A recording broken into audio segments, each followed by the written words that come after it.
This is Sonic Ventures, a podcast celebrating the concept album format with Robert Goebel and Joël Tibbetts. Sonic Ventures is an evolving series of discussions that explore concept albums from a variety of artists and genres. Our intent here is to have celebratory conversations of our personal experiences with selected works and the issues and themes surrounding concept albums.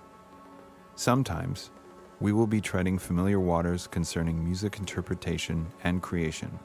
Other times, we will venture into different places of thought, emotion, and expression. We invite you to join us on our sonic venture. Rob here, and welcome to Episode 2 of Season 2's Sonic Ventures podcast. This discussion took place Friday, December 2nd, 2022, when Joël and I sat down to discuss perhaps the very first ever concept album, Frank Sinatra's 1955 In the Wee Small Hours. Now, Joël and I both selected this album from our own shortlist to table as this month's pick, so in that way it represents a consensus from us. And interestingly, neither of us had any familiarity with it before we picked it, so it was a brand new sonic venture for us both. Now, this season we have several new elements to enhance the podcast listening experience, most notably our new sonicventurespodcast.com website. The website's a central hub where you can visit to find out more about Joël and I, as well as access the podcast episodes and our web blog, where you'll find us periodically posting bits of audio or writings related to music and some of the topics that arise in our discussions. It's a work in progress for sure, but we wanted you to have some sort of central hub that you could visit. Also new this season is our new Patreon site, which is accessible through a link on the website or through searching Sonic Ventures Podcast on the Patreon web gateway. Now, Patreon is a site where listeners can sign up as patrons to support their favorite creators or projects like ours, and avail yourself to the bonus content that's usually exclusively available to supporters. In that regard, we're doing several specific things. The biggest bonus is that we're publishing what we call the Aftercast, which is a continued discussion that happens after the conclusion of the regular episode. It's basically a second podcast just for supporters. Our very first Aftercast that followed our Hounds of Love discussion was posted free for all and can be found on your regular podcast streaming platforms. But the Aftercast for Season 2, Episode 2, the discussion about Frank Sinatra's In the Wee Small Hours, will only be available and accessible on Patreon for our patrons. And along with the Aftercast, you'll also find exclusive audio vignettes and wildcards. You can read about those on the blog and access them on Patreon as well. And of course, we'd love to hear from you. Comments, suggestions, thoughts, or ideas, you can send us a note at sonicventurespodcast@gmail.com. Want to suggest an album? Drop us a line. Want to tell us we don't know what we're talking about? Send us a message. Want to share some thoughts about the albums we talk about or some of your own stories and experiences with them? We'd love to hear those. Not only will we be keeping a list of all the albums listeners suggest, but we'll be allowing our patrons on Patreon the opportunity to vote on an album from that list to be one of the ones we discuss this season. So not only will our patrons have all kinds of bonus goodies, but they'll also have the opportunity to shape the course of the podcast itself. Now, this discussion was a bit of a departure for us. You'll note that the discussion had a different kind of pacing, and you'll feel that we're starting to increase both the breadth but also the depth. We're slowly building the shared vocabulary and conversational chops that make it easier to open the discussion up. To my memory, it was a little more fluid, but also really interesting as a discourse. I'm loving the dialogic element that we're building here because you can feel some of the points of discussion reach out into our previous discussions, but also kind of how they might connect to future ones. A sort of conversational jazz that we're both aware of and we're trying to get better at. The motivation for us is to take these discussions deeper into the earth or higher into the mountains, depending on your choice of metaphor, It's a little like climbing Everest. The climbers start at base camp and make several trips up and down the mountain to base 1 or 2, affixing ropes and acclimatizing to altitude. And they build on this, and it makes it easier and faster to get to base 3 and 4 before finally going for the summit. Now, we don't know where this will peak or bottom out, and I think the heights or the depths are really as limitless as the imagination. But I feel very much like we're doing the work that I hope will allow us to get to new places. And that's really the origin of the name of the podcast itself. It's a venture or an adventure, and we're trying to get there.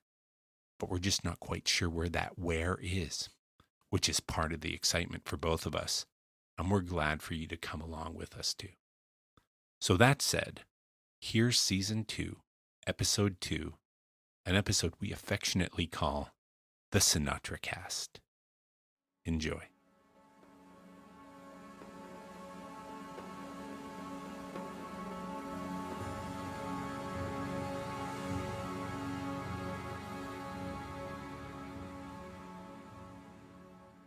Well, Joël, Yes, Rob. here we are, December Yes. December 2nd. Is Yes. that correct? Yeah, 2022. Season 2 of Sonic Ventures podcast, Episode 2. A lot of twos. Yeah, a lot of twos. And a lovely beginning to snow day here in Vancouver. And I think we're in for an interesting discussion for sure. Yes, as we move into this deep freeze. Yes. So The chill. I'm really intrigued by having this conversation, especially because I didn't know this album at all until a month ago. And I have to fully put it out there that my relationship with Sinatra's canon and his history has grown by 1,000% over the last month. Right. So doing this album in the wee small hours is really exciting for me because it's the first of any of the albums we're doing that we've done that I had a relationship with all of them already. Yeah. So I think I said to you when we were choosing which album we would do that I really wanted to do something that was new to me. So here we are talking about Frank Sinatra. Yeah, I share that same background. I mean, we have a cultural relationship with Frank Sinatra as we grew up. No. In terms of his, no, I didn't. Not at all. Not at all. Like you I wasn't in a Sinatra family.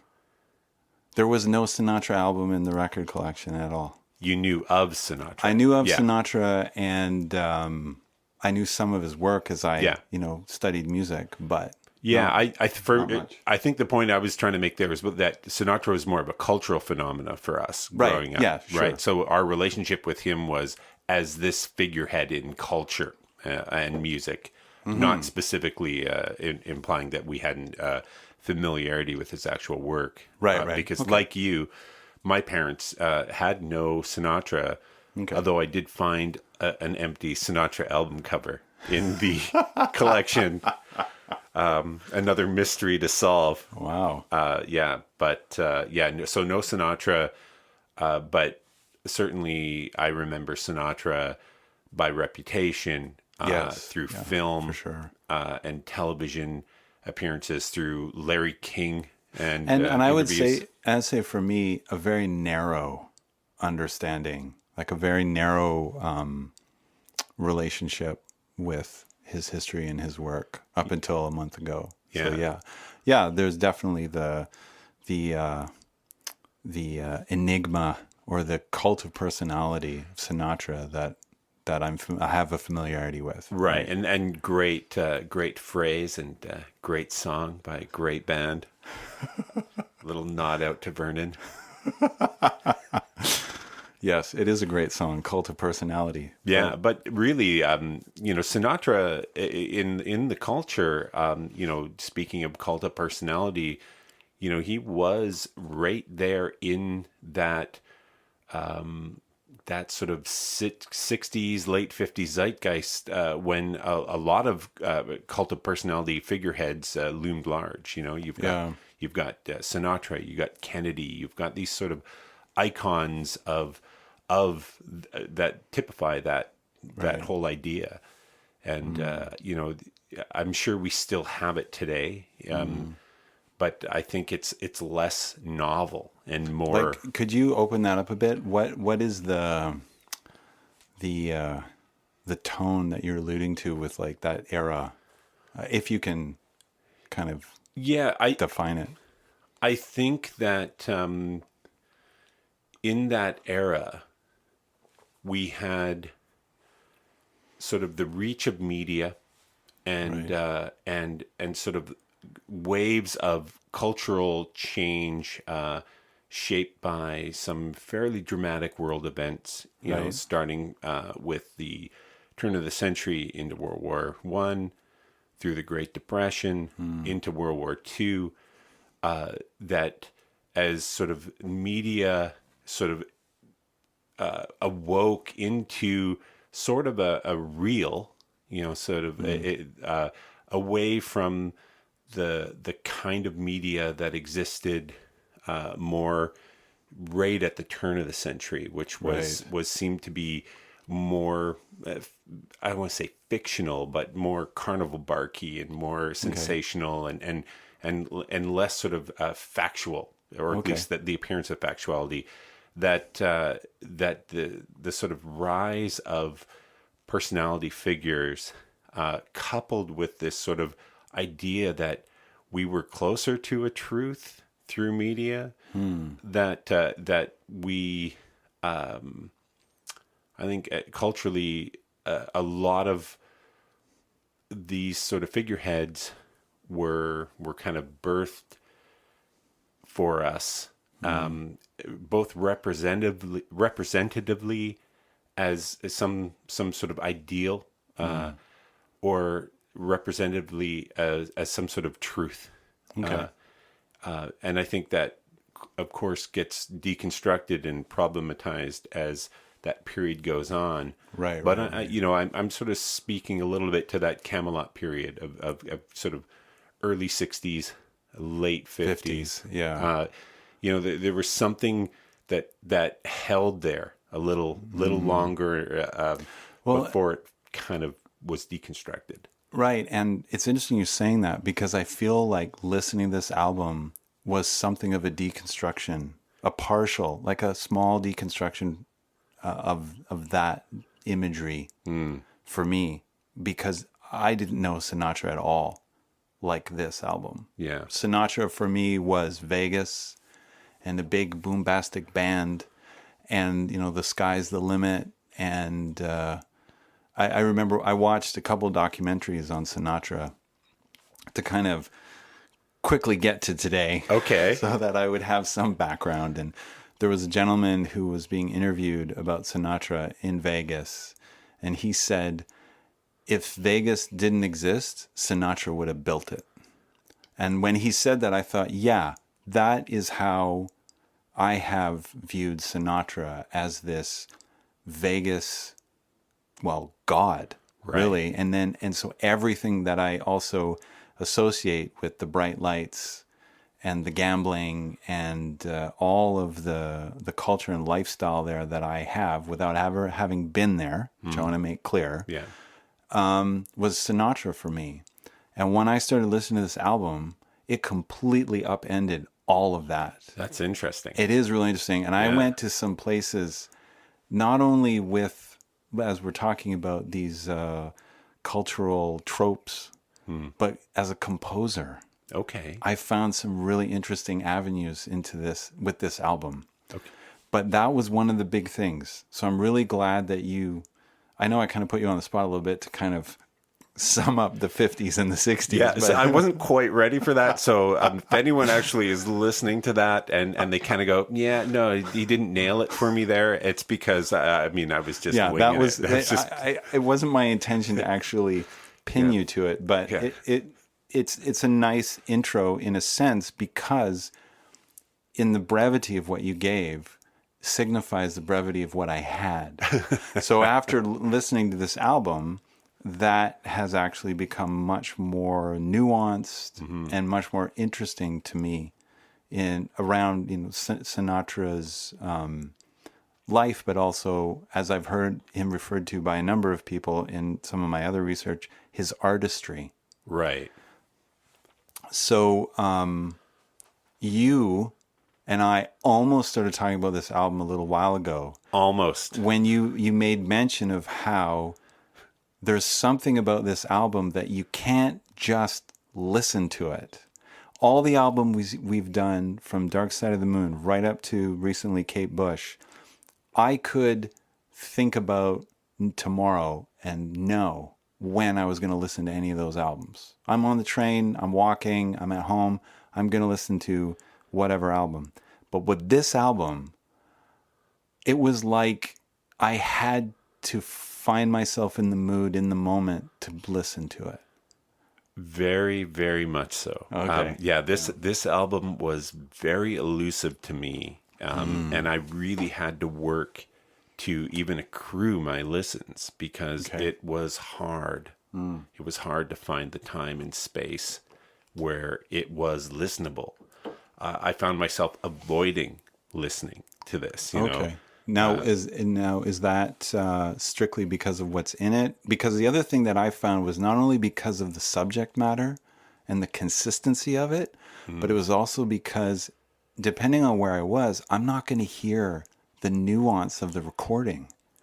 Right? This is a monophonic recording. It's like one of the first. It's in the early 12-inch LP era of recording. Yeah. So was it like that for you? Was it just acoustics, or was it content? Acoustics were some of it, and there was, and I'll say content was the other of it, but it wasn't. It wasn't content as in this subject matter is heavy, and I got to be prepped for it, or this is affecting me.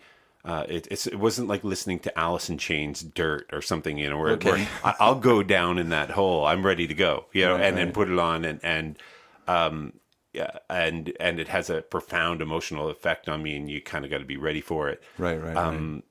It was, but there was a sort of for me, there was almost a meat grindy consistency of sameness with some of this that was very much like if you're eating a meal and the either textures that you're being overwhelmed by the same texture or overwhelmed by the same taste, where it was almost too much, and very, very much to that. And some people are more or less sensitive to that in their food, right? Where they need to sort of break up both taste and texture as part of that process, to the point where you can get overwhelmed by texture and actually not be able to swallow. Like it just becomes an overwhelm. And there was an element to that orally for me as I listened to this that especially, and it'll be interesting to talk about this, but especially in how we're listening to it, this album's impossible to find sort of as a original vinyl. Sinatra is one of those artists who, as soon as somebody's record collection shows up in a record store, they get picked through and sold off, and people are actively looking for Sinatra all the time. So I couldn't find an original vinyl album anywhere. I did find some Russian re-release stuff that was recorded basically from the CD. So that where they make these bootlegs, pseudo bootleg pressings, just not from the original master tapes and stuff. And sometimes though that they're not the same album, they're tracked differently, that kind of stuff. So there's some newer versions of this out there, but certainly nothing really worthy of buying and trying to listen. And so what I found was, like, when you put this album on, we're listening to it through Apple, or we're listening to it through Spotify, or however we've acquired it. Right. And you're playing 16 songs through. Yeah. And just that alone, which is a totally different experience than how this album was released, which is also quite interesting because this album was released in multi-format. That's right. At first, it was. So I think it was up to even being 4 separate 445s, 445s, yeah. 2 10 inches, yes, and then the 1 12 inch. And and so imagine one 24-inch one-sided platter where you play 16 songs like all in the same. It a totally different and not of its time kind of listening experience, and I found myself getting a little exhausted from it, and losing my orientation in it. And so I did a lot of things to try and deal with that. So I think there's some of that for me with this as well. Like when I first listened to it was on a morning walk, and the first analogy I had with where I need to be to listen to this album, but it is different. The first band I thought of was Radiohead. So I have this thing with Radiohead. I've actually talked about this with a couple other people where I think, oh, I haven't listened to Radiohead for a while. I'm going to put some on. And then I put it on and start to realize that emotionally, I'm not ready to go down that hole. This wasn't like that, but I think what you're talking about, there was a similar experience for me where I had to take a nice deep breath before I do all 16, because I wanted to honor that immersion and go in there and lose my sense of a lot of things actually when I was listening to this album. And like I said, the first one was just my image of Sinatra. Yeah. But I think it was also how by doing that, I started to have an investment in listening to the whole album when I started to realize Sinatra's way of working in a studio and his, like I said, his, as it's been said by others, his artistry. Mm-hmm. And the more that I learned about that, the more I found the discomfort of listening to the album giving me little crumbs of, okay, go follow this now. Go follow that. Outside of Sinatra, and then also within just thinking about his process.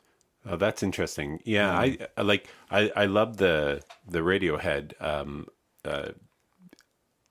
comment, because similarly, I get that. You got to be ready, and you got to put some time aside. But it's not the same, no, right? It's not the same. But it still commands a certain sort of posture and acceptance of, okay, I'm going to do this now. Yeah. And whereas the other albums that we played, for the most part, have been throw them on and, boom, the time is done. Yes, and listen to them anywhere, anytime. And that even goes to, A Love Supreme, which once I had that in my ear, I was hungry for it. And so after we had done the episode, you were still spinning it. Yeah. So with the Sinatra then, see, now it's like I thought there was a lot to talk about. Now there's way more. So what do you think is it for you about this album that made it difficult to listen to, if I can put it that way? Yeah, it was. There were a few challenges for me, and one of them is stylistically. When you go to what Sinatra is, I won't say allegedly famous for, but it's something he's famous for. It gets talked about a lot. Was his phrasing, right? Yeah.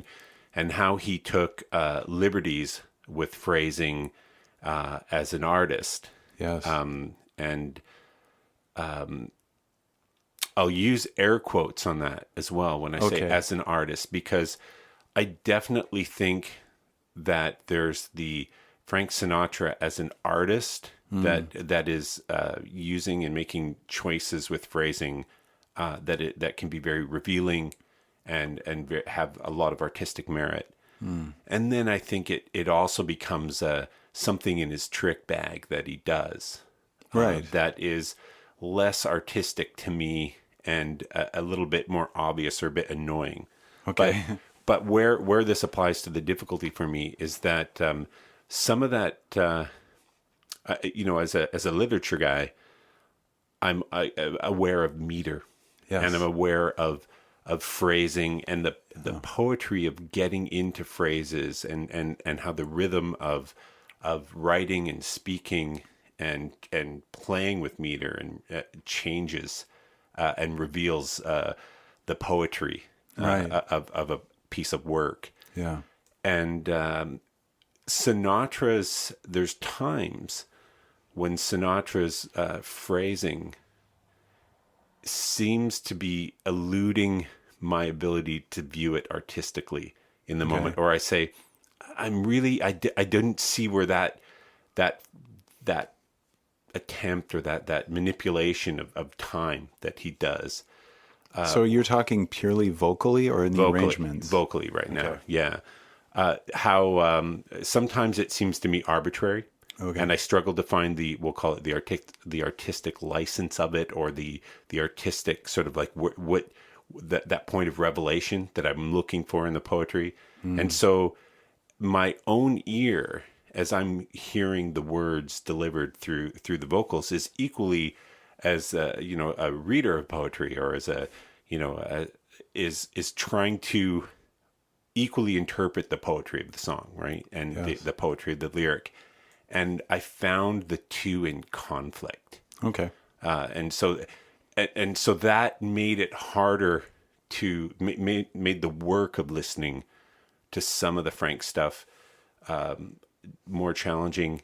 It also brought the character of Frank Sinatra sort of looming larger out of the mix to me. And I had to sort of reckon with Frank in the moment, as opposed to what Frank was saying or what the song was saying. Okay. I felt like there were times I was dealing with sort of a guy that was making me reckon with him. Please note that Rob's really using his hands to show this guy. So guy. I'm trying to. What do you mean by the guy? I mean, like Frank as Frank, coming out of the mix and challenging me and making me as the listener subservient to him, right?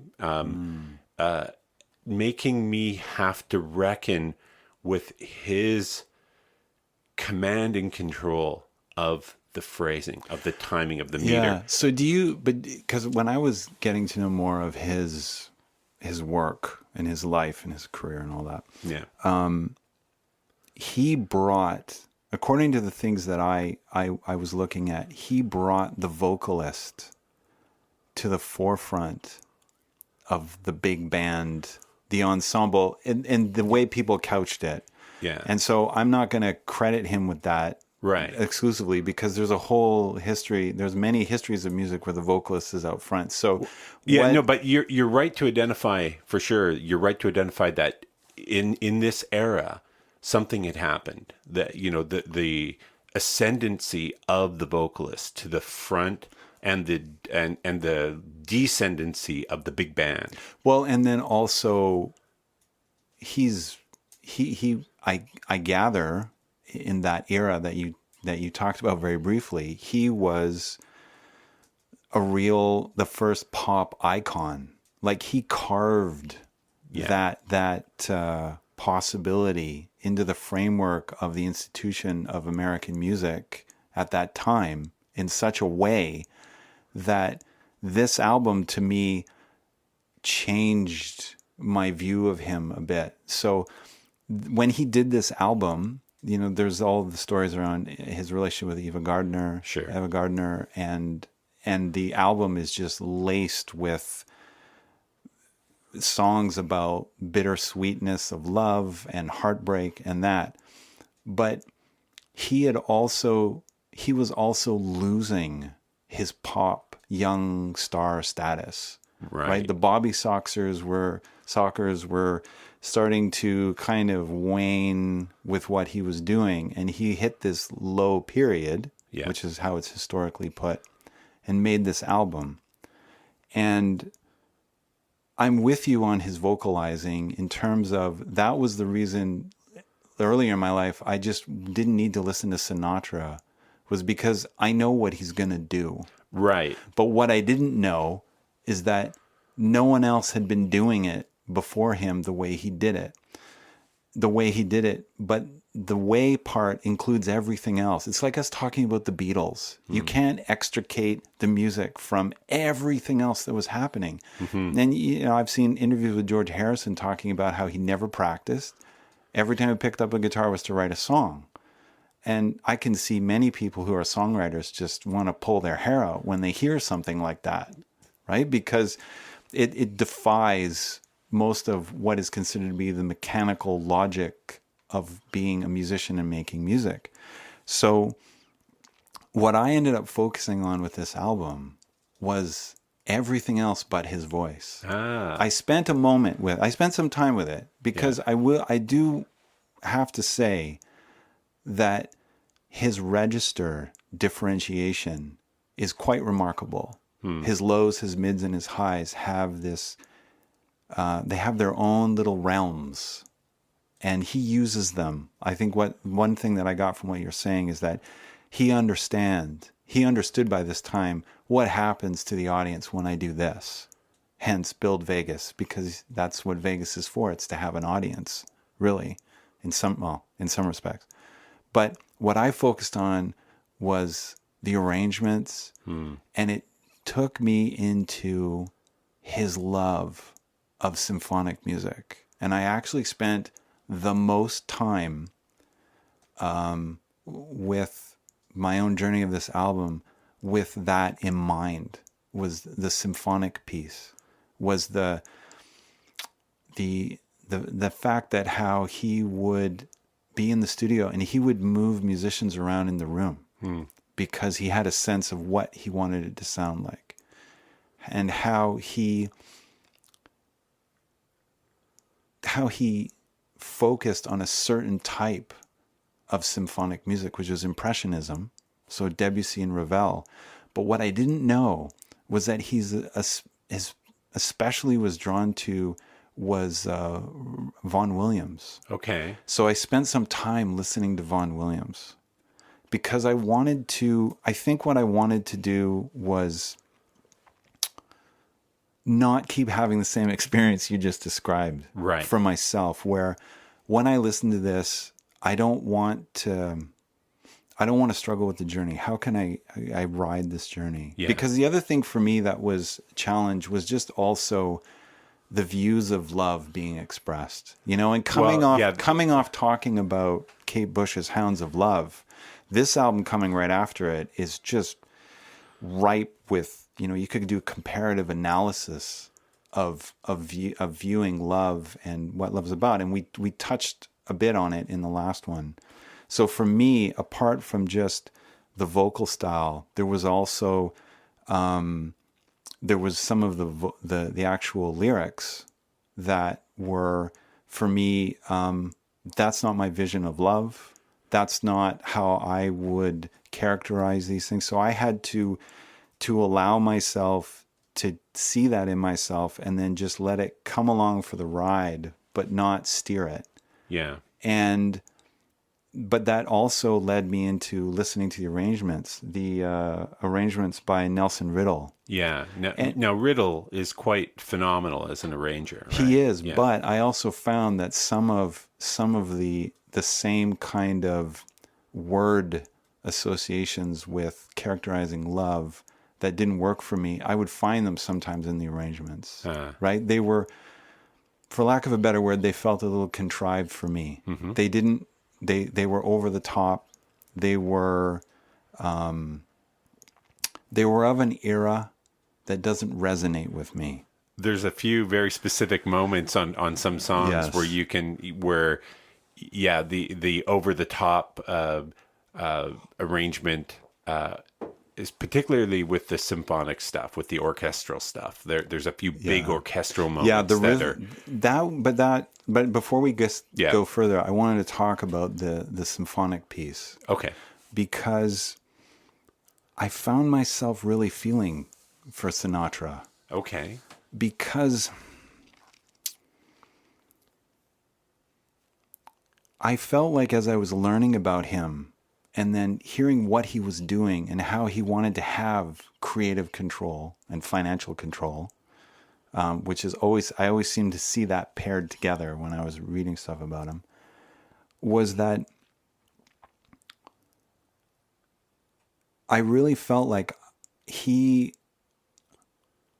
sometimes I felt like he wanted to be a composer, but it didn't happen that way, or maybe he didn't feel that he could. I know that he did actually write the lyrics to the last track on this album, which Absolutely. is really interesting in a formal sense. But his love of Vaughan Williams' music, as far as I could understand it through my research, and listening to Vaughan Williams was really interesting to see how, because in Vaughan Williams' music, he uses a lot of folk song, he uses a lot of modal melodies. Okay. But he's got this impressionist tone and this capacity. And he actually studied with Ravel for a period of time. And I felt that when I was listening to this album, impressionism was coming off of it.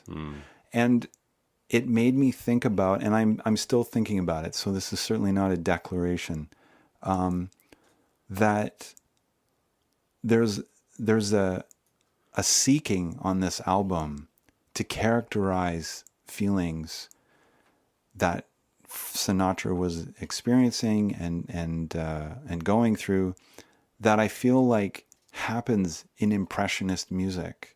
Because for those who may not know, Impressionism was a huge shift in Western composition, because it stepped away from harmony and the rigors of theory and certain ways of organizing and creating music to look at texture and timbre. And so if you just imagine like a Taverner, a John Taverner painting, or a Monet or a Degas, where there are these beautiful marriages of color and subtlety and depth, where things just disappear. Like the sense of dimension is really upended in Impressionism. And then the figurative aspects of it, the hard lines of shape, yield to these soft colors and movements. And I feel that on this album, that was something that I was processing, was Sinatra trying to, or thinking about, how to convey the complexity of these emotions, because the words won't ever get there, or they don't really get there. Well, and certainly not these words. That's 1 point for Rob. Thank you. But that's a valid point. That's a valid thing to say, though. Yeah, but first, I love what you just described and explained there, because normally when I listen to music, I'm listening to music where I'm literally following every instrument in my head sort of simultaneously. Yeah, and I'm watching them interweave, and I'm seeing the harmonic relationships, and I'm getting I'm going on several journeys sort of at the same time that I'm following along, and when you listen to this style of music with especially in the monophonic sort of recording that we have here, you are listening to swaths of color. There's movement and notes, but it's much harder to access them and follow them, because that's not specifically what they are commanding you to do or inviting you to do. So and that was a challenge for me as a listener, because I'm looking to follow. I'm looking to follow those instruments, right? I'm looking to follow each and everything. And so I had to reorientate towards it in my listening to just to hear color, right? And which I was a little hesitant to do at first, because of the cliche of blue, basically. And the sort of cliche of this album is all about, it's indigo, right? It's blue. And so I was a little resistant to jump on board, sort of just hearing it in color at first like that. But it really does. It really did sort of make me want to sort of reorientate towards it, and I had to let go of following all those parts and be less of an active listener in that sense, and just and that was kind of how I resolved my issue with his we'll call it his manipulation of meter and stuff, because again, that comes from following, right? And being aware of that manipulation and being aware of time and where it's occurring in the song. So I had to kind of let that go and try and derive sort of a color from the poetry instead of sort of a meaning from it in terms of a poetic. So it became more imagist, Right. as a poem, as opposed to sort of T.S. Eliot. Right. I mentioned T.S. Eliot because my initial thought going into this album was, I thought we were going to experience more of a sort of rhapsody on a windy night or whatever the poem is, T.S. Eliot's famous poem. Right. Sort of. I can't call it the title of it right now, but I Yeah. know which one you're talking about. Yeah, it's the one, where he's wandering the streets. Yeah, and, yeah. And But I think that shows. I mean, I think we're illustrating a little bit of what we're bringing into our listening, which we can't avoid but do. No, yeah. We're bringing in what we're bringing in. yeah. It's interesting what you're saying about the blue and the image, because I was immediately hooked into the cover of the album, and after listening to it for the first time, and I after listening to the album for the first time, and then I looked at the album cover, I thought, Frank, you probably would have been better off walking in the woods, because I think that the cover has this, definitely it's got that blue feel, Yeah. but it's got that film noir aesthetic Film noir aesthetic and urban. Yeah. and then but also the way that the composition of it is, and the style of the image, it looks like a prison. It looks like there's no way out. That's really interesting. And along with that, and going back to what I said about the lyrics and my views of love, is I felt that Sinatra was in a finger trap of these emotions, of trying to work them out. He was just deepening himself in them. And then as I listened to the album a few more times, I did start to feel a kind of catharsis with it, especially when I learned that he did write the lyrics to the last track, but he wrote them back in the 40s and did the tune originally with Tommy Dorsey. And so I was able to start to see, I can't say, from his perspective, but I was starting to see how there was a way out. That was the album has a kind of shape where it, the arrangement, the first track in the Wee Small Hours, which is the only original tune on the album, which was chosen by happenstance. He and I believe the producer ran into the two composers that wrote in the Wee Small Hours, and that's how it ended up on the album. But the arrangement starts really high and really light, and then there's this descent in some of the textures of the arrangements that brings it into a lower register and a deeper, let's say, like, I'll just call it a deeper sense of the feelings that he's expressing. And then there's this kind of rise out of it. And I felt that I could see, I started just yesterday, or the day before yesterday, I was starting to see, like, okay, I can see a kind of shape to this album in terms of the content and the mood. And I felt that I was also starting to hear a little bit of what Sinatra was, what I thought maybe he was trying to convey in some genuine sense. But I couldn't, there's just, maybe it's just because I am where I am in time and where I am as a person, that there's just something about those ways of expressing feelings, and especially coming from a man, and how there were times when I was listening to the album that I thought about, the male figures in my life, my grandfather on my mom's side and he would have listened to this, and I started to, I'm wandering a little bit here, but this was something that came up for me, was I wonder if maybe part of Sinatra's popularity was because for men of that era, of a certain cultural background and heritage, so I'm going to go with white males, Okay. that he was expressing things that they didn't have ways to express, or were not comfortable expressing, about love. I'm just, I haven't done a survey, so I don't know. No, but I was thinking it's about interesting. that. Yeah. Where, if you do a whole album about your heart being broken, maybe there's a kind of strength in it in that time that had never been seen before, because this is also the first concept album,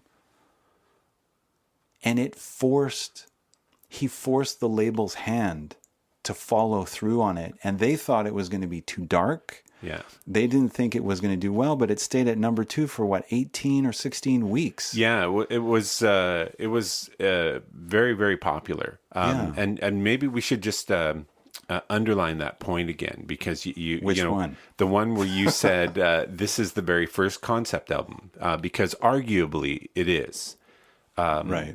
And there's several reasons for that. You mentioned one of them earlier, is that Sinatra's history as sort of a young pop artist in whatever pop was in the 40s, was back in those days, pre the invention of the LP, of the 12-inch LP, and the speed that we 33 and a third, I guess, is the LP speed. The and for people less familiar with vinyl, you have two things that influence the length of a vinyl medium, and one of them is the size of the platter, and the other is the speed at which the platter spins. Yes. And in the early days of albums, the speed was 3 times faster than this. It was like 78 I think, was so not exactly 3 times faster, but it was significantly faster. And they were essentially 12-inch esque. From my recollection, a 78 was usually a fairly large platter, but you still only had sort of one song or on that per side. The journey was over pretty quick.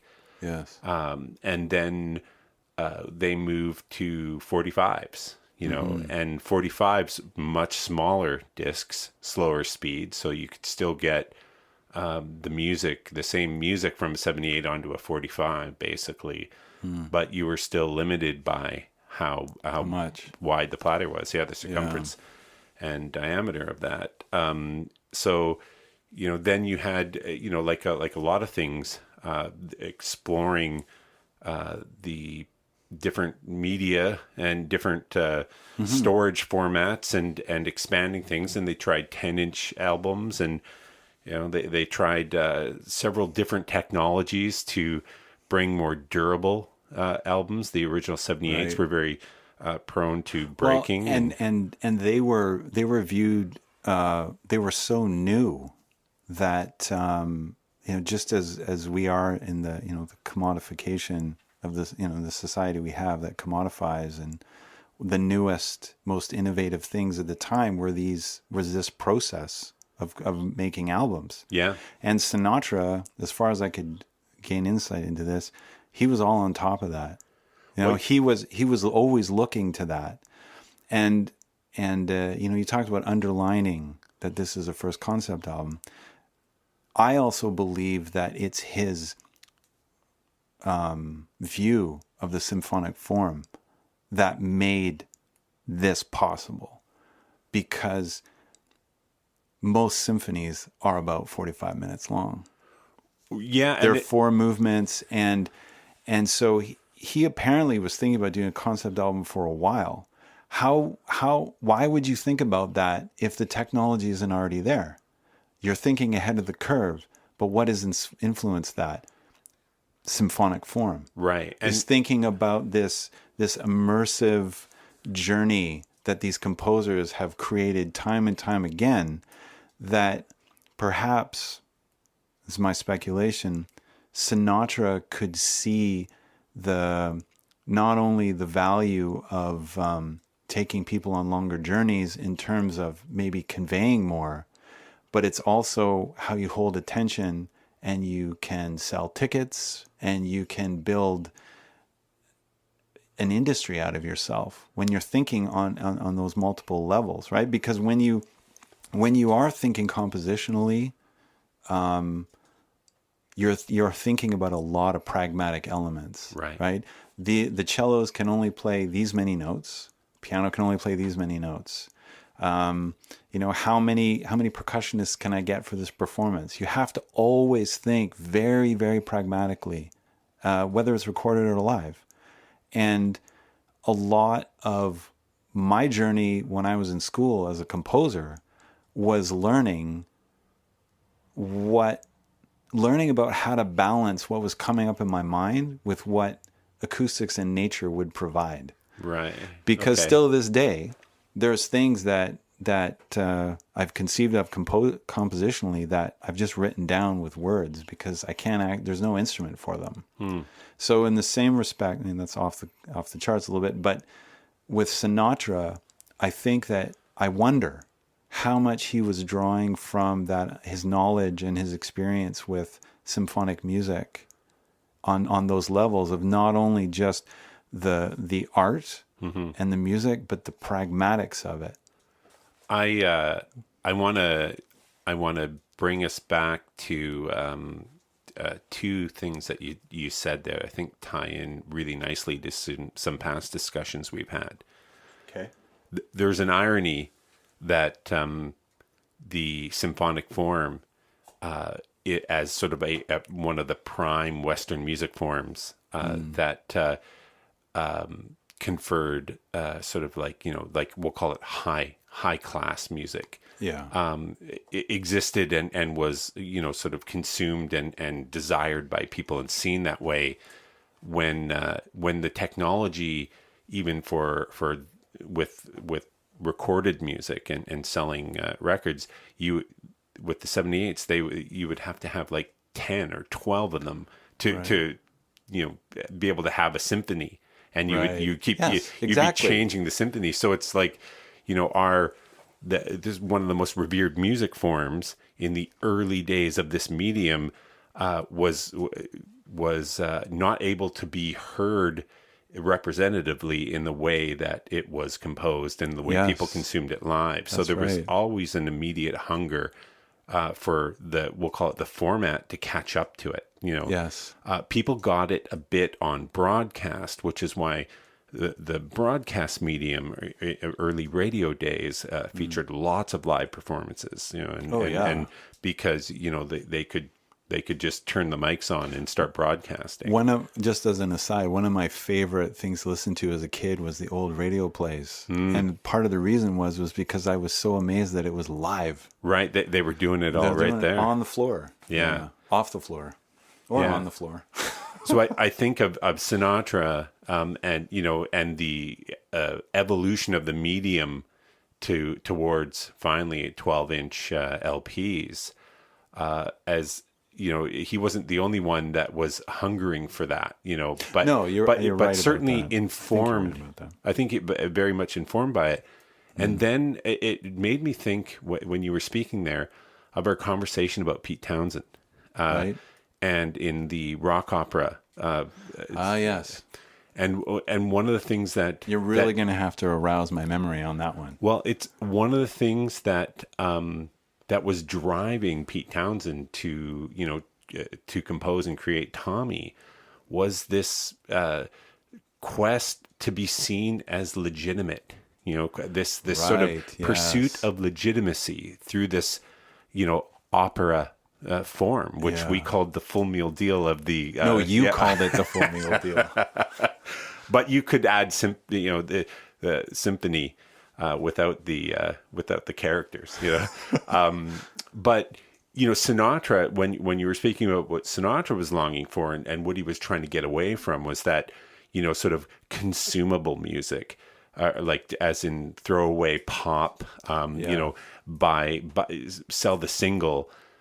He like Townsend was searching for legitimacy, searching to be seen and to be able to be the way he conceived of a higher artistry, right? Yes. He obviously did not conceive of his younger days as high art. Well, and this is where we get into a number of the holes I have in knowing Sinatra, because like a lot of the albums we've already done, there's been a lot of scholarly work before Sure. we turn these mics on, and I certainly don't know Sinatra as well as he is known or spoken about. That's fair enough. Yeah. So to talk about him in his early days, we can only I can only generalize. do so much. Yeah, no, and that's fair. But I think it's fair to say that his adolescent audience, as he aged as an artist, and his audience aged as an artist, his identity as an artist then needed to age, and so as this form, sort of was evolving technologically. That he was not just right place, right time, but he had the right yearning for it. But I think that he had, which is why I brought up the symphonic piece and the composer piece. Yeah, is that he had vision, and he I think he foresaw it. But I think he also had to, as far as I could understand, he had to also really be very hands on to keep steering things in that direction. Like when I think about A Love Supreme, in a way that album shouldn't have happened because of the way the industry was at that time. And in Sinatra's time, the record labels were making even more stringent decisions. So for him to be able to make this happen, and then even reading about, I spent a little bit of time with a book by Charles Granata that gets quoted a lot, actually. It's a very in-depth book. It's called Sessions with Sinatra, and it goes through as much detail as possible, or as at least he could find, about the processes of the recordings that Sinatra did, and just how it reminded me a bit of Zappa. Actually, a lot of Zappa, about how what I was reading about, how he would manage sessions and how he would choose people and how he would work with them. I remember there was one little anecdote I read about one of the tracks that has just a rhythm ensemble. And there was a thing about the guitar solo that Sinatra felt it was too much. It needed to be pulled back, and just all of these little moments that I would read about Sinatra's awareness of the details, but also this ongoing awareness of a larger picture, just made me. Always takes me back to at least my relationship with music composition, and that continual balance between macro and micro elements. So. To talk about this album as the first concept album, with what you've just said about where he was before, and how I could see how there was a weight on him in terms of popular culture to meet the audience's needs, whereas something like this, they don't even know that they need it. Right. Do you know what I mean? It's like it's so he's. The label is saying, and we've heard these stories so many times with so many albums where labels say, no, we don't want to do that. But I wonder, like I was just saying before, how I was thinking about the white male and the feelings piece that I mentioned, that I wonder if this album, for some or maybe a lot, was I didn't know that I needed this, or I didn't know that this was possible. It's totally a question on my mind. I don't have an answer to it. Yeah, I think that's a really interesting area to discuss, and I'm not fully primed to be able to break all that down. But because I didn't, I considered it and thought about that. I do note though that what's interesting about this, aside from that, you mentioned the very first song, which was composed sort of In the same year. atemporary, right there. The other songs, go back into the 20s, right? Yeah, they're the American Songbook. They're Tin Pan Alley. They're the songs that often, even when you Google, when you Google the song, and which I did to pull lyrics out. Yeah, you have to find the right lyrics with the right version, but for the right recording.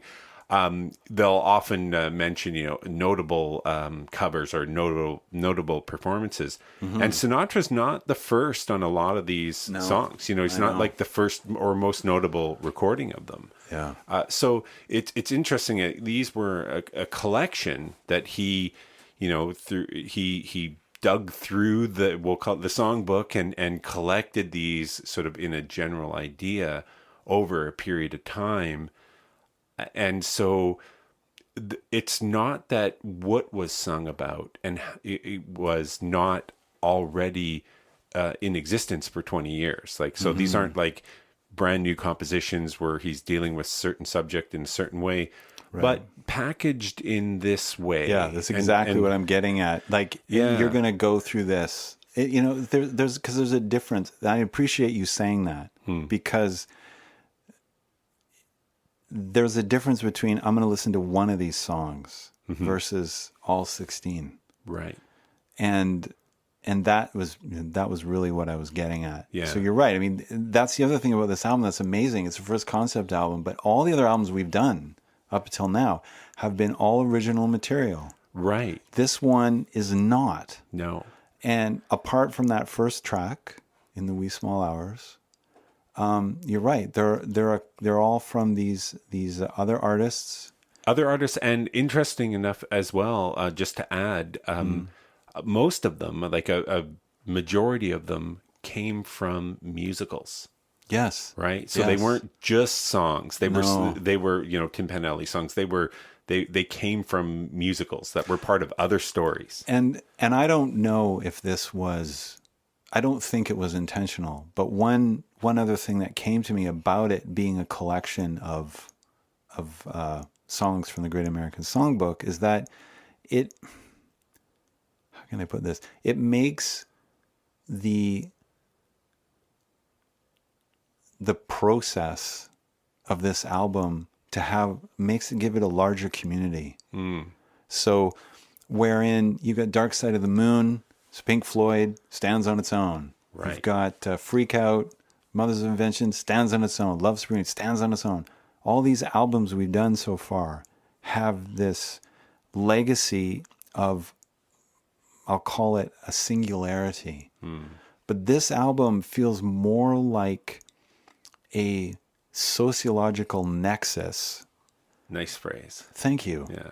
You can use it, 25 cents every time. Every time? Okay. Sounds Sociological nexus of just working through love in a very particular cultural narrative. But then at the same time, as you said, there's this, these songs come from a number of different contexts in terms of performance. Sure. And you've got Duke Ellington, you've got Cole Porter, you've also got something of a larger cultural spectrum, a little bit broader there. Yeah. But I was thinking about that too, as how if he had done all originals, it would be a huge risk, massive risk in terms of, dollars and cents. So yes, doing covers, let's say, although that's not the word that's used in jazz, and but doing standards. Yeah, exactly. Doing standards. Doing standards keeps you in a place and a format that people are familiar with, so it takes away some of that risk. But at the same time, then, which songs do you choose? and what order do they go in, and what is this journey going to be? And I didn't find more about that. I imagine there's been some scholarly work on that, but I think that as a concept album, the first concept album, being as it is, you were talking about the albums and the media, the technology evolving. This album feels like not only starting a trend, but starting to move out of. It's almost like the first concept album couldn't be totally a concept album, right? Well, because concept albums for me, I'm not doing very well explaining myself, but concept albums for me have always been about something singular and big. Well, it's been about the artist creating the product, like from its beginning, like, inception. Its essence is right. There's nothing, and then there's all of this. Whereas this it's drawing. It's like aligning powers, and then bringing them together. And so the piece that when I said about I didn't know, like someone saying I didn't know that I needed this. It's a lot less about the history of those songs.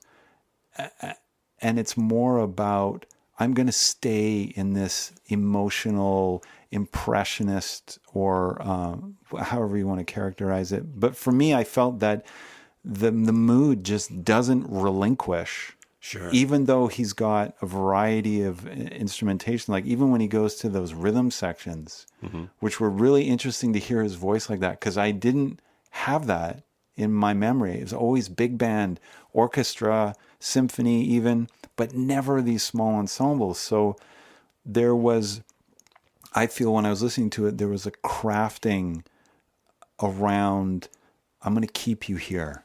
I'm going to keep you in this place. Sure. Don't leave it. Stay with it. Stay with it. Stay with it. Right. One thing I'm loving about this conversation so far is that we often talk about opening doors. Yes.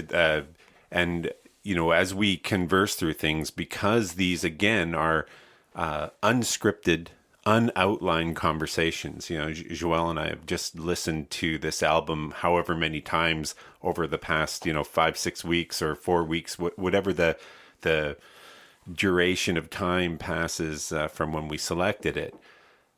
This is the first time we're talking about this. And so, to have a discussion that has some meaning and value that allows us to explore things that we like to explore, we do in passing open up lots of little doors. Yes, we do. And so there's so many ways and compelling little hallways that we want to walk down, but that we know to actually have something that goes somewhere constructive for us in a single conversation. Right. We have to leave a lot of those doors just having been open but unexplored. So there's a couple things that you said that are amazing there that I want to get back to before we continue. So a couple little hallways, but I like I thought of the fact that these songs were selected, they and the language of the songs and the tropes of how love is talked about in these songs, to me function a little bit like a soundboard, in the sense that, without being too academic, language defines, our experience is defined by language or limited by language, which is why poetry exists. An ability to sort of transcend the boundaries of language into other meanings. And I look at these tropes and these songs almost like cut-ups on a soundboard. Okay. And that he's using them sort of as artistic brushes of, so he's painting with the color of these utterances and of these songs. And the artistry behind the concept is that, like that. It's not what these songs are specifically saying in the lyric. It's how he's using them in sort of a larger impressionistic coloring. And so just what is the product of this? You know, when you mentioned, like, I'm used to the artist sort of starting at his sort of essential, Right. that Sinatra's essential here is just using these songs to create a different kind of color narrative. Right. Right. That's his artistry. That's the concept here. Right. It's not the songs. It's not what's said in the songs. It's in between the songs. It's in between the songs. Yeah. That's the arc. That's part of his mastery, in the same way Floyd is doing what Floyd's doing, the same way. Right. So it's still there. Yeah. Right. It's just a different. He's using these as tools. They're cut ups. Without being cut up, but they're assembled. Yeah. To create that color mood that. And I keep going back to this, but that whole thing about symphony and how I had so many experiences in my youth listening to symphonies where when I'd get into the middle of one, I would notice something new for the first time. And I really wonder about Sinatra's maybe his intuition or his thinking about this idea of an immersive experience, of providing a means for people to journey into music and song where they might discover something about themselves that they wouldn't simply because of the length of time that something has been experienced. Like we were talking about the evolution of the LP. Yeah. And how at first there was kind of like a throwaway culture with it, right? Yeah. It's just one song, that's all it can fit, that's all you're going to get. Right. And the whole event of listening to it, you got to put it on. You got to turn on the record player and all that, and then you play the song, and it just kind of it beams out of the rest of your life. Whereas now we have so much easy access to it that it doesn't have the listening to music isn't the same kind of experience. So you said it too about how there was a time when there was nothing to record symphonies on, so they had to be live experiences. Yeah. And so I'm as we're talking about this, I'm very curious to know more about Sinatra's view of mood and time and the feel. I'm just curious about it. Right. I think that would have been interesting. Is that this is the first of a series of about three or four concept albums in this style. He just happened to start with the blue one. Yeah. But even more successful, I believe, was Swinging Lovers. Yeah, that was the follow-up to this. And also then a concept album. Yeah, and I think there was maybe one or two others similarly themed that he did at the same time. I also note that the success of this immediately drew copycats, right? And, success always does. Yeah. And I was, I was spinning a Doris Day album at home because through the Coffee Side project. Yes. And the Doris Day album also had a blue cover, and it was, I'd have to look up the title again, but it was very much similar theme to this first Sinatra album. Right. And I thought, oh gosh, here's the first copycat, because Doris Day in many ways was sort of a contemporary but female figure, right. On a very similar popular arc to Sinatra.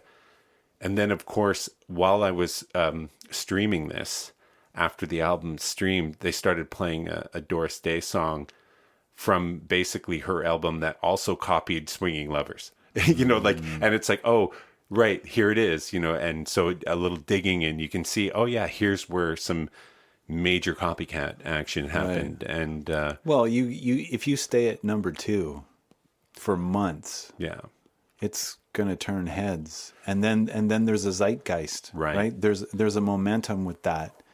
And I think that there's also the other piece to that, which is the selling of the product, right? The object, now the LP has, okay, this is going to work. So let's that go was all in. and that was unknown at the time that it would work. And the other thing, Sinatra was definitely one of the people that drove the early sales of LPs and made it a successful medium. But the other thing was the folk explosion, right? And that happened sort of like from 1956, but really from 58 to 62. Yeah. And a lot of the sales numbers that really made the LP what it is, came from people like the Kingston Trio, Right. and those early folk guys. And so it's just very interesting. And a lot of those albums were live as well. Yeah. That, the LP, some people just saw it as like, we talked about where you can capture the whole symphony or half, and then flip the side and you get the other half. Other people saw it as an ability to capture and take home a live performance, or a set. And it only became, and surprisingly, the Beatles, like they had their singles, and the early albums were just the songs that weren't the singles. Yeah, I know, and there was the that. Singles weren't on the albums necessarily. I remember when we were listening to Sgt. Pepper. Yeah. I reacquainted myself with that whole that paradigm, confusing. right? Yeah. Where does this song go? Yeah. Oh, it's just goes with itself. Yeah. It's not on an album. Yeah. That era, there was a lot of that exploration of how to make the most off of these albums, whether they should be 45s or albums. Sure. And, like, I remember, this is completely an aside. Yeah. The very first 45 I ever bought with my own money. Wow. Barracuda, Heart. Really? Yes. Dude. And the reason why I wanted to get it was because it was pre my heavy metal phase, and it was like my gateway drug into metal. Nice. Because of that rhythm. And then the other reason is I couldn't figure out the time, because there's that bar of 5 in it. Yeah. And I thought it was so interesting, so I got the 45. Yeah. Just because I didn't care about what album it was on. I just wanted that song. Wow. And so it was the first 45 I got. And so still to this day, every time I hear Barracuda, the first thing I think is, oh, my first 45. That's awesome. Right? So there's also this thing about how we human beings symbolize and create meaning. Yeah. And so I think that what you were saying about the soundboard and cutting up those songs and creating something else that's between them. Right. I think that this album carries so much conceptual album symbolism. In just in that idea, like, I like the way you put it, of just creating something in between, which is also very impressionist. Yeah, absolutely. Well, Right? I mean, it's definitively impressionist. It's so much about what's happening between that's transcendent, or that's ephemeral, or that's foggy or misty. Right. It doesn't sit in a mold so easily, and it's so clear.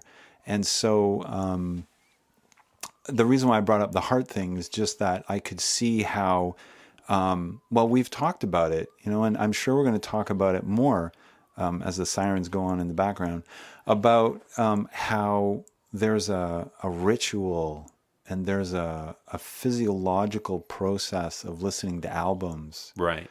and even cassettes that I attribute to certain albums. And so they are always going to be a part of those albums. So I could see how people, perhaps, I'm just imagining this right now, would feel going to buy an LP and then having it at home was like this incredibly new, rich experience. And it's almost like Sinatra just added another depth to it. Well, I think when in the beginning of the conversation that we started here, I talked about the challenges of getting into this album and playing it through as 16 songs. And so, I did a lot of exploring to try and reorientate towards how you would have played this or experienced this album. So I created, it was released on 2 10-inches. So I created, sort of 2 10-inch versions of it. Oh. I created the 45 versions of it with 4 songs on each side. And, Okay. or however it was, like I went down and broke it down and tried to listen to it with that ritualistic pause. Oh, interesting. And it started coming together for me when I took the lyrics and gathered the lyrics up and put them on paper, similarly organized, so that I had a page. Yes, each page. Rob has pages in front of him with lyrics. Pages with lyrics, and each page had 4 songs on. And as I listened, sort of with having done that and having sort of like just doing that work, sort of gave me a body to this a bit. Right. And my orientation through listening congealed. And it was, I suddenly was able to sort of transcend that sort of that hesitation or that overwhelming sameness that I talked about eating food and textures. That suddenly just kind of fell away. And I really got inside the experience by breaking it up that way. So just, and then it became much easier. Then when I went back to the Apple traditional, just throw it on, I sort of hard programmed almost into my brain a way to receive that more akin to that album experience. And so it was much easier for me once I orientated it within that. But I had to do a little physical work and a little leg work to kind of get there. So that's the origin of the lyric sheets. I'm just compelled to note it's intriguing to me our differences to be able to sink into this album where it seemed to be much more lyrically based, whereas for me it was that symphonic, timbral, impressionist. It's just a thing that I find really interesting about just how we both needed to do some work to be able to sit into the pocket of the album and go further with it. And there was a popular way when I was studying music to refer to this. It was called active listening, which I don't know how common that's used now, but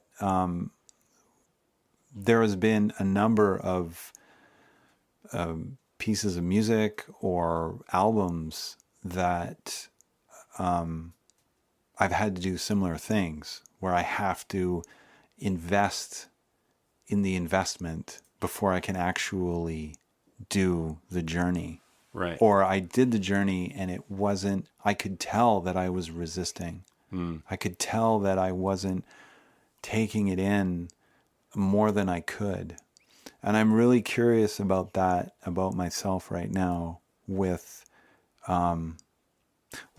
my recent wild card, the first wild card I did for the podcast. And I talked about listening. That's exactly what I'm talking about is my view on listening and how, I think for this album, I went into it with this huge image of this person. Yeah.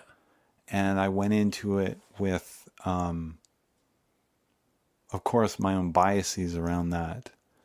But also, in doing that, it reconnected me with Vaughan Williams. Yeah. It's been a while since I've really sat down with his work. And because he actually, in some ways, he's not like Sinatra, but he took the symphonic form into the 20th century in a way that nobody else did, and had a singular voice.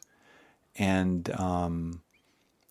so, yeah, the whole thing about what we're doing with this podcast and talking about concept albums and the journey of concept albums, I feel that right now what I'm processing in this conversation is just what I said before about investing in the investment. And I imagine that most people don't do that. But the ones who do, I think there is just so much to gain from, it's almost like, well, the first analogy that comes to mind is like getting ready for a marathon. There's something about, and it's not to say that concept albums are grueling, but I think that if you want to run a marathon, you have to be honest with yourself about where you are physiologically. And I find that there are certain albums or certain music that when I listen to them, they hold up a mirror to me and say, okay, this is where you are with this right now. And then I get to decide if I want to work with what I'm learning about myself or not. Right. Yeah. Yeah. I mean, our interest in concept albums and in music in general is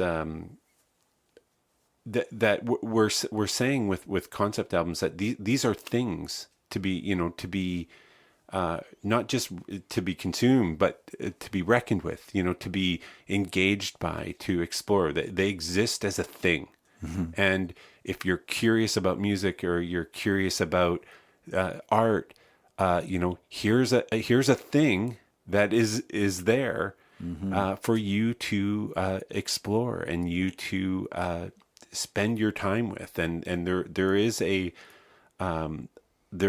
return we've found, I think both of us, a massive monumental return on engaging with any kind of art. Like when you walk into a museum, there's a difference between, flipping a page in a book and seeing a picture of a work of art, or standing in front of it and really thinking about it and contemplating it. And it's amazing what you're saying, because it reminds me of the first time I saw a Dali painting with my own eyes.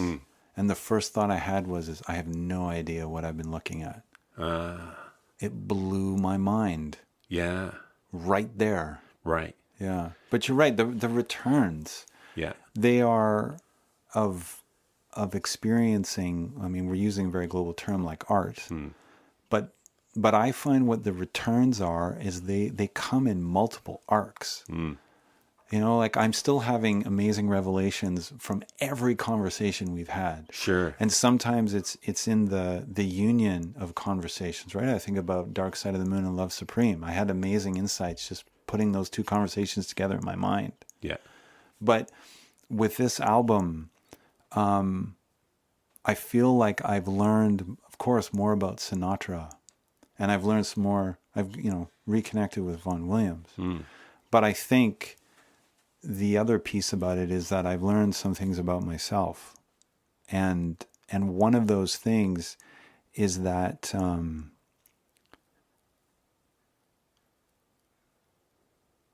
the feedback loop that I experience when I like experiencing this album, I don't really know what that's powering, and I'm curious about that.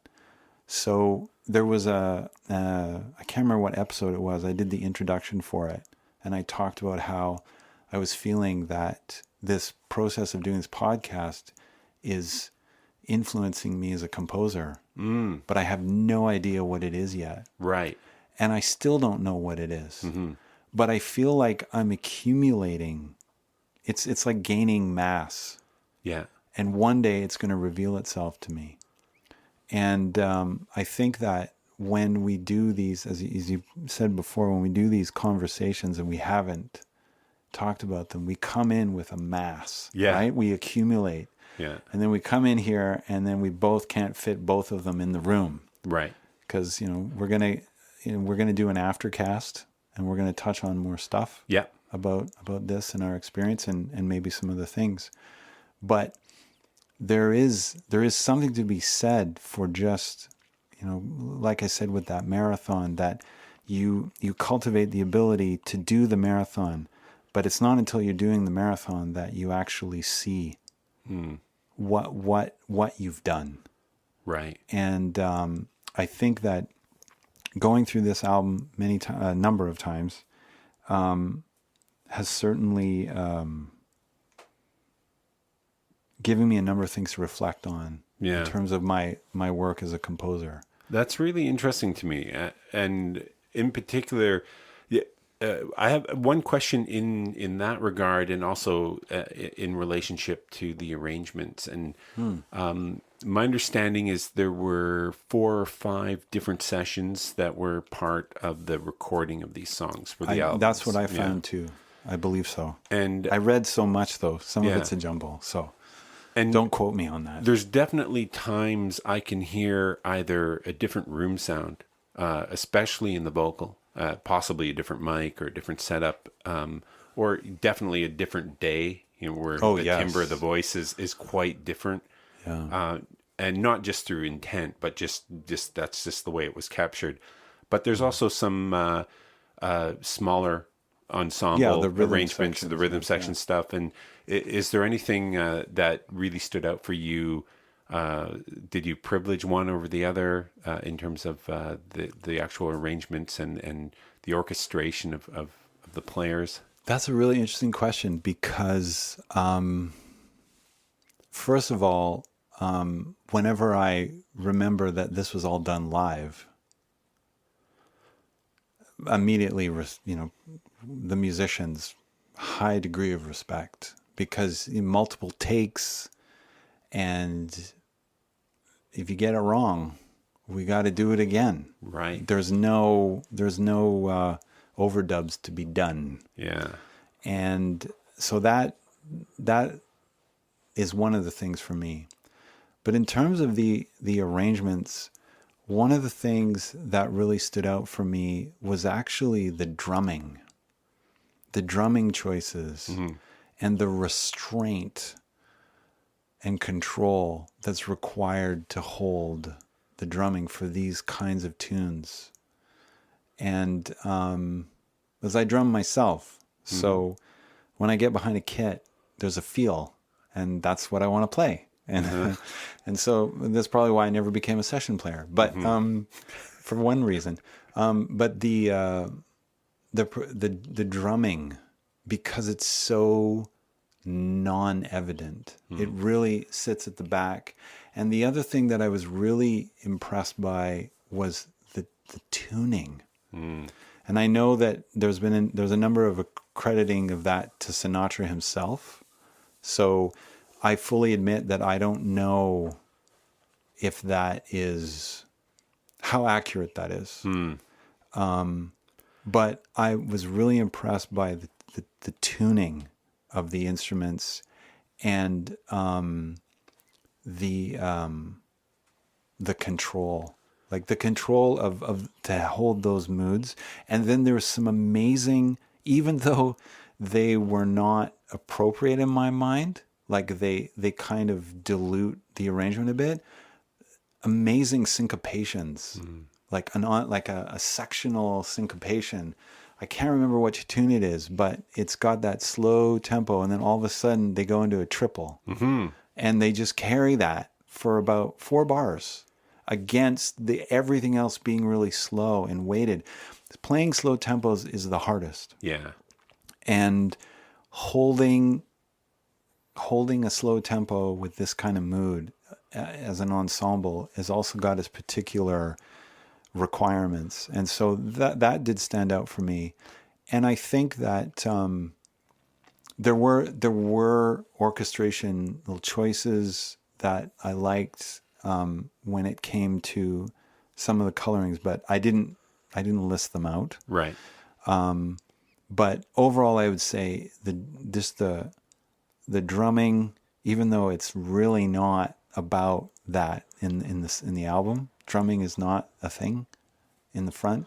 And then the tuning, I was just really impressed by how well everything was in tune. And then the rhythmic sensibility of, I think, like those syncopations. Yeah. I was, yeah, that's interesting. Because you're right about the band and the instruments being in tune. I was a little surprised at Sinatra's lack of pitch, accuracy on some things. I and how, as a jazz singer, how loose he was a bit with tuning, like, relative to some of the standards that I'm used to for jazz singers, that whose own pitch control is uncannily impeccable, but in Sinatra's performance, I think that's part of what makes it so accessible. That's what I was going to Right? say. Yeah, there's a rough edge there. Yeah, and the first, I mean, it happens in the first line of the very first song. You know, he's not on pitch. He doesn't finish that phrase on pitch. He doesn't but pass he's through pitch. seriously depressed. Yeah, Like, yeah, yeah. He's, and I think that's a part of the charm, maybe, for Sinatra, for, the big deep fans of his, is that he's emoting more than anything else. So actually, it's great that you bring this up, because I did think about Kate Bush and how we talked about with Hounds of Love in the last episode, how I believe I said she could just embody so many persona. Yeah, and I think that in this album perhaps was what was more informing more of his performance than anything else, was that, am I really characterizing the feeling here? And so pitch can waver. Yeah. Phrasing can waver. I just found it interesting, and it's part of what, the persona of Frank, and Frank in a funk, like how alliteration. Yes. That's part of the artistry of this album, is part of what I think the mass appeal was, because, it's not the technically proficient jazz singer. And he didn't, I don't think he viewed himself as a jazz singer. No. And because he also, I think he drew from a number of forms. I think that he was still becoming at this point in lots he was of ways. 33 when he did this album? Maybe a little older, maybe late 30s. I thought he was like Christ on the cross. Oh, really? Yeah, I think so. Yeah. Every time I hear 33, that's the first thing I think. Yeah. Yeah. But what I was going to say is that I think the thing about Sinatra is just that he was a visionary. Now, when people use the word visionary, unfortunately, they often mean successfully. Yeah. There are many visionaries who didn't fulfill their vision. Right. That doesn't mean to me that they failed. Yeah, or that their vision wasn't the one that hit money. Right. Yeah. And so being a visionary to me is it's an awareness, and you're investing yourself in it. And I think that, like you were, again, going back to that image you had of the cut up soundboard and all that, he had a vision. Yeah. He had a large scale image of this. At that time, was a large undertaking. Yeah. And I think, that is what's also about his appeal. Sure. So that's why when I saw that guy in the interview say, if Vegas hadn't been made, Sinatra would have built it. People, I think, are drawn to individuals who can characterize but also manifest a world around them. And that's what I think Sinatra, to me, at times, he was a world builder. And that was the way that he did it. And whatever his mafia associations were, and whatever his ways of doing things were, whether they were illicit or benevolent, which is not for me to simply say, because I just don't know. Yeah. But he had a vision. Yeah. And I think people are drawn to to individuals like that, because that's often how not only things get done, Yeah. but novelty comes into our lives. And I think having a voice that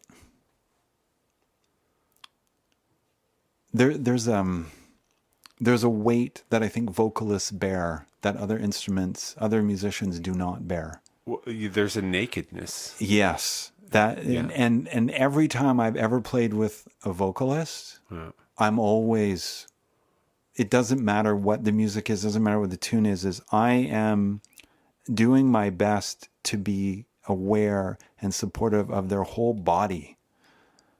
So I remember reading one anecdote where Sinatra had said that they were going to have a session, everyone got set up, and he went to sing, and no, my voice isn't working today. Mm-hmm. And they shut it down for the day, and they came back the next day, and apparently it was a great session. Yeah. I don't remember what tune it was. Like I said, lots of information. Sure.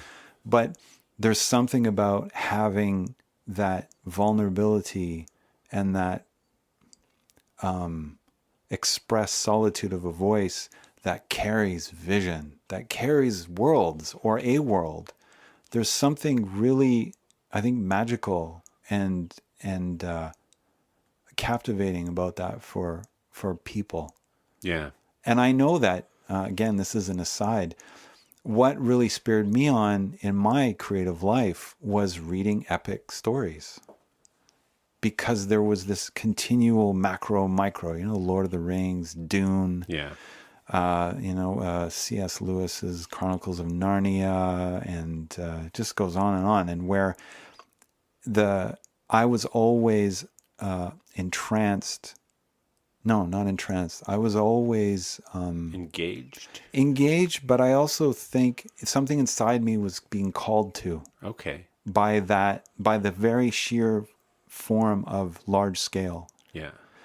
But again, going back to Sinatra, I think that pairing of that voice, the lone voice, just alone, Yeah. and containing vision, I think it's very, very captivating for people. Yeah, and you made the point earlier as well that he was this the voice becoming forward in music, and the retreat or the ascendancy of the vocalist and the sort of retreat of the primacy of big band.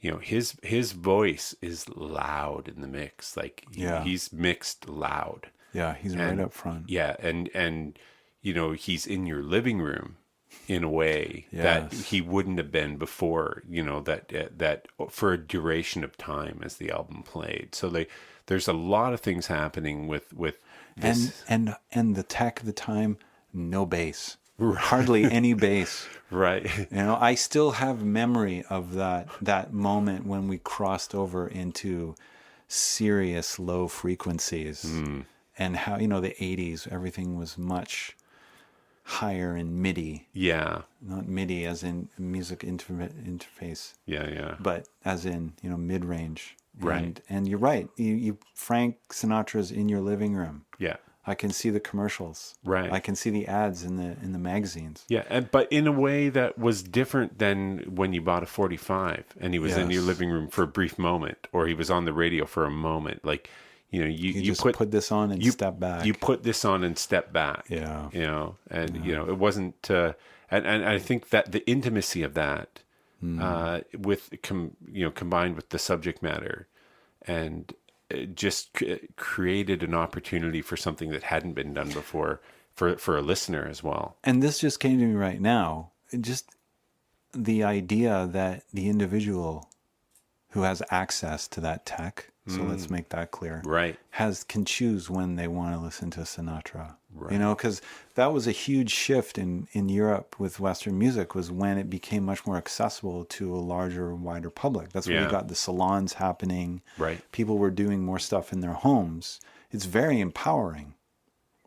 So to say, okay, Sinatra, sing for me now. Yeah. Yeah. That's yeah. very interesting. Yeah. This was a great conversation. Yeah, a lot of fun, man. And a lot of fun. I'm looking forward to our aftercast. Yeah, for those that are listening, we as we finish and wrap this regular episode conversation, Joël and I, of course, will continue our Sinatra discussion and follow it wherever it leads in the aftercast. And the aftercast will be available to folks that have signed up on our Patreon account. And you'll have access to a whole additional episode of a conversation we've yet to have. I'm sure it's going to be great. But as a companion piece. So if you've really enjoyed this one and you're interested in supporting the podcast, we're going to have the conversation anyway, but we'd love for you to hear it. And Totally. You can visit our Sonic Ventures podcast Patreon account and find it there, as well as our Sonic Ventures podcast website to keep appraised of a lot of the things that we're doing and adding to the show. Building, yeah. Our own little world building. There we go. Well, Joël, thank you, man. Thanks, Rob. A real pleasure. Enjoyed this one. Always. Cheers.